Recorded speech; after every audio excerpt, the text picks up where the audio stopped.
నమస్కారం అండి. Welcome to ఎక్స్ట్. అందరూ బాగున్నారు కదా!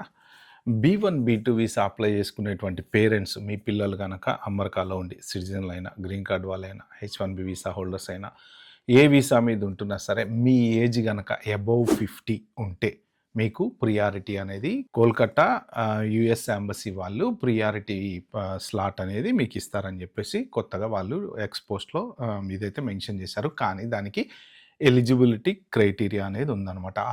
ఆ పర్టిక్యులర్ వెబ్‌సైట్ లింక్ నేను కింద డిస్క్రిప్షన్‌లో పెడతా. మీరు అది ఓపెన్ చేసుకొని దాంట్లోకెళ్ళి మీరు ఎలిజిబిలిటీ క్రైటీరియా చెక్ చేసుకోండి. సేమ్ వీసా అపాయింట్మెంట్స్ అప్లై చేసుకునే వెబ్‌సైటే, కొత్తగా ఏం లేదులే గానీ. కాకపోతే వాళ్ళు ఒక ఎక్స్‌పోస్ట్ పెట్టారు. ఆ ఎక్స్‌పోస్ట్‌లో మెన్షన్ చేశారనమాట. సో, ఏంటి దీని గురించి డీటెయిల్స్ అంటే, ఇప్పుడు మీ పిల్లలు హెచ్1బీ వీసా మీద ఉన్నారు. ఫర్ ఎగ్జాంపుల్ మీరు ఎళ్దాం అనుకుంటున్నారు. మీ ఏజ్ అబోవ్ 50 ఉంది. ఇంతకుముందు ఎళ్ళినప్పుడు మీకు వీసా రిజెక్ట్ అయింది. సో, మళ్ళీ ఎళ్దాం అనుకుంటున్నారు అంటే, దీంట్లో కొన్ని కండిషన్స్ ఉన్నాయన్నమాట. ఈ కండిషన్స్ ఏంటి అంటే, అబోవ్ 50 వాళ్ళకి ప్రియారిటీ స్లాట్స్ ఇస్తారు. అంటే జనరల్‌గా రెగ్యులర్‌గా ఇప్పుడు హెచ్1 వాళ్ళు వెయిట్ చేస్తుంటారు.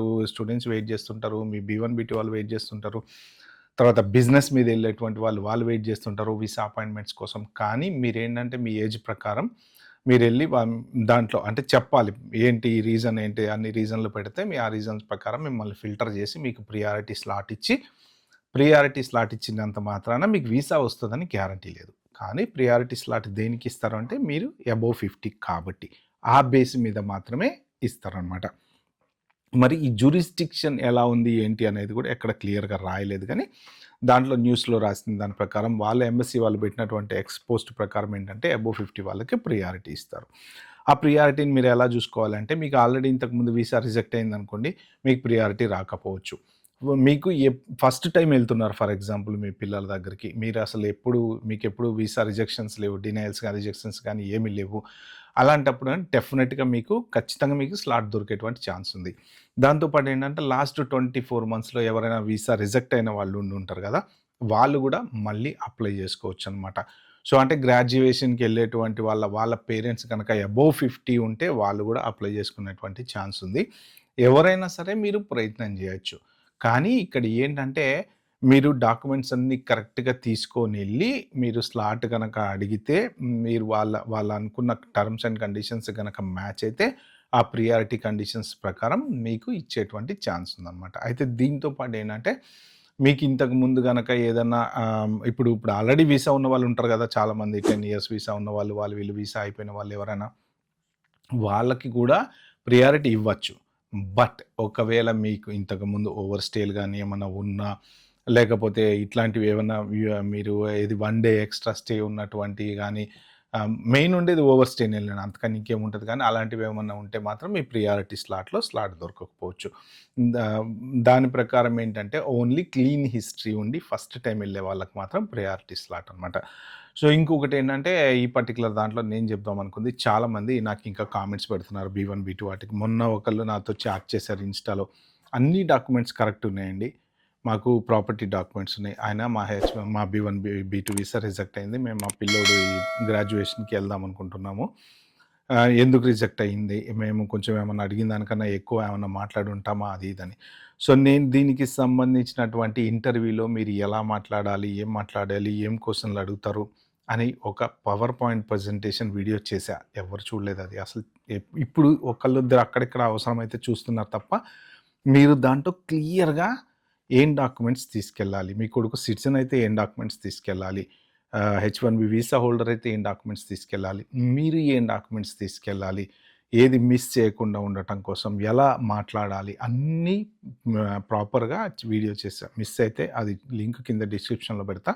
మీరెళ్లి చూడండి. సో, మీరు ఫస్ట్ ఆఫ్ ఆల్ ఏంటంటే, ఎంత డాక్యుమెంటేషన్ మీ దగ్గరున్నా గానీ వీసా ఇవ్వాలని లేదు. 30-60 సెకండ్స్ మాత్రమే. నాకు తెలిసిన వాళ్ళకి గూడా రీసెంట్‌గా వీసా వచ్చింది. సో, వాళ్ళు స్కూల్ టీచర్స్.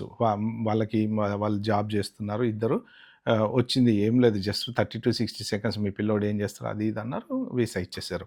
చెప్పలేము, ఒక్కోసారి ఇవ్వచ్చు, ఒక్కొక్కసారి ఇవ్వకపోవచ్చు. వాళ్ళు నమ్మొచ్చు, నమ్మకపోవచ్చు. మీ strong ties to back home. వాళ్ళు చూసేది అదే. మీరు వెనక్కొస్తారని గ్యారంటీ. మొన్న నాతో చాట్ చేసిన వాళ్ళు ఏంటంటే, పాపం ఒక్కడే పిల్లోడు కాబట్టి మాకు ఒకటే పిల్లోడు అని చెప్పాడు. ఆ రీజన్ కింద రిజెక్ట్ చేశారంటే, అలా ఏముండదు. వాళ్ళేంటంటే రిజెక్ట్ ఏ ఏ రీజన్ కిందనే చేయొచ్చు. మనం పర్టిక్యులర్‌గా దీని కింద చేశారు అని చెప్పలేము. కానీ మీరేంటంటే ఏదైనా ఒక క్వెషన్ అడిగినప్పుడు దానికి మాత్రమే సమాధానం చెప్పండి. ఉన్నదానికన్నా ఎక్కువ చెప్పకండి. మీ ఒకడే అబ్బాయా అంటే, ఆ! ఒకడే అబ్బాయండి. వాడు చదువుకోవడానికి ఎళ్ళాడండి. వాడు 6 నెలలయిందండి ఎళ్లి. ఇలా వద్దు. మీకెంతమంది పిల్లలు? ఇద్దరు అంతే. Answer that's it. ఇద్దరు. కామ్‌గుండండి. ఇలాగా ఎక్స్‌టెండెడ్ డిస్కషన్స్ చెయ్యకండి మీరు. కరెక్ట్‌గా క్వెషన్ ఏంటి? మీ ఆన్సర్ ఏంటి? మీరేం జేస్తారు? మీ జాబ్ అయితే జాబు, రిటైర్మెంట్ అయితే రిటైర్మెంటు. సో, మీకేమైనా బిజినెస్ ఉందా? అడిగితే. ఇవి ఏది అయినా సరే అడిగితేనే. మీ పిల్లల గురించి అడిగినా ఎంతమంది పిల్లలు అంటే, ఇద్దరు పిల్లలు. ఏం జేస్తారు? ఎక్కడుంటారు? ఆ ఇద్దరు అమెరికాలోనే ఉంటారు. లేదా ఒకళ్ళు అమెరికాలో ఉంటారు. ఒకళ్ళు ఇండియాలో ఉంటారు.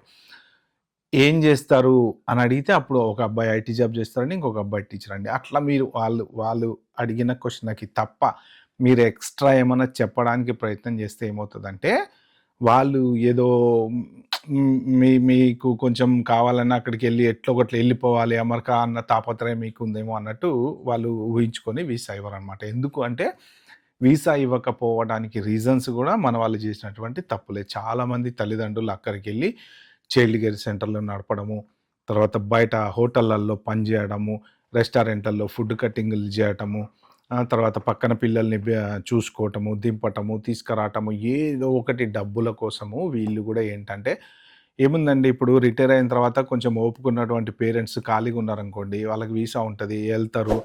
ఇంట్లో కూర్చొని ఏం చేస్తా బేటా నాకేమన్నా పని చూడు రాదే అని వాళ్ళ అమ్మ అన్నదనుకోండి, నేను పోయే రెస్టారెంట్‌లోనే చేద్దువు రావే అని చెప్పి అమ్మ అంటది, తీసుకుపోతారు. లేదు వీళ్ళిద్దరు ఐటీ జాబులు చేస్తున్నారనుకోండి, ఆళ్ళ ఫ్రెండ్స్‌కి ఎవరికన్నా తెలిసిన రెస్టారెంట్‌లో మా అమ్మకి ఏదైనా పని కావాలంటే ఇయ్యమంటే ఇగ పోవటము, ఇగ తోమడమో, లేకపోతే వండడమో, లేకపోతే కట్ చేయడమో, లేకపోతే some what they wanted to make money. So, అది గాక ఇప్పుడేంటంటే ఆ పక్క ఉండేవాళ్ళు, ఈ పక్క ఉండేవాళ్ళు మా పిల్లల్ని చూసుకోండి, కొంచెం మీ పిల్లల్ని చూసుకోండి అంటే, అది గూడా ఒక బిజినెస్ లాగా. లేదు కూతురు ఏదైనా క్యాటరింగ్ బిజినెస్ జేస్తుంది అంటే, వాళ్ళకి హెల్ప్ జేయటం, కూరగాయలు కట్ జేసి, ఓవర్ స్టేలు జేయటము, వీసా అయిపోయినా ఎళ్ళకపోవడము, కరెక్ట్‌గా ఇన్ టైమ్‌లో ఎక్స్‌టెన్షన్ అప్లై జేయకపోవటము, ఇలాంటి తప్పులన్నీ చేశారనమాట. సో, బయట మిస్‌బిహేవ్‌లు జేయటము. సో, ఏదో అంత కొన్ని ఉన్నాయి గదా! వాళ్ళు ఇవన్నీ లెక్కలోకి తీసుకుంటున్నారు. అందరూ అలా ఉంటారా అంటే ఉండరు. కానీ బిజినెస్‌లు కాదు. మన జాబులైతే మాత్రం ఖచ్చితంగా చాలామంది చేశారు. ఎందుకంటే ఫాదర్స్ కూడా చేశారు. ఇప్పుడు మీ అబ్బాయికి పెట్రోల్ బంక్ ఉంది. ఈ ఫాదర్ పోతాడు అక్కడ పని చేస్తా ఉంటాడనమాట. లేకపోతే ఇంకోటి ఆఫ్లైన్ షాప్ ఉంది అక్కడ పోతాడు పని చేస్తా ఉంటారనమాట. ఇలాగా చాలామంది జాబులు చేయటము, ఓవర్ స్టేలు చేయటము వల్ల ఇప్పుడు ఏంటంటే వాళ్ళు స్ట్రిక్ట్ చేశారు. అలాగా ఎళ్ళిపోయి అక్కడ ఉండిపోయి వేరే వాళ్ళని పెళ్లి చేసుకొని గ్రీన్ కార్డ్‌లు అప్లై చేసిన వాళ్ళు కూడా చాలామంది ఉన్నారనమాట. అవన్నీ దృష్టిలో పెట్టుకోవటం వల్ల ఏంటంటే జెన్యూన్‌గా ఎవరైనా ఎళ్ళాలి అని అనుకుంటే వాళ్ళకి ఇబ్బందయితుంది. బట్ అట్లా అని జెప్పేసి 100కి 100% రిజెక్ట్ చేయట్లేదు. కానీ రిజెక్ట్ ఎందుకు జేస్తున్నారనే రీజన్ గూడా కరెక్ట్‌గా అయితే లేదు. మీరైతే డాక్యుమెంటేషన్ ప్రాపర్‌గా చేసుకొనెళ్ళండి.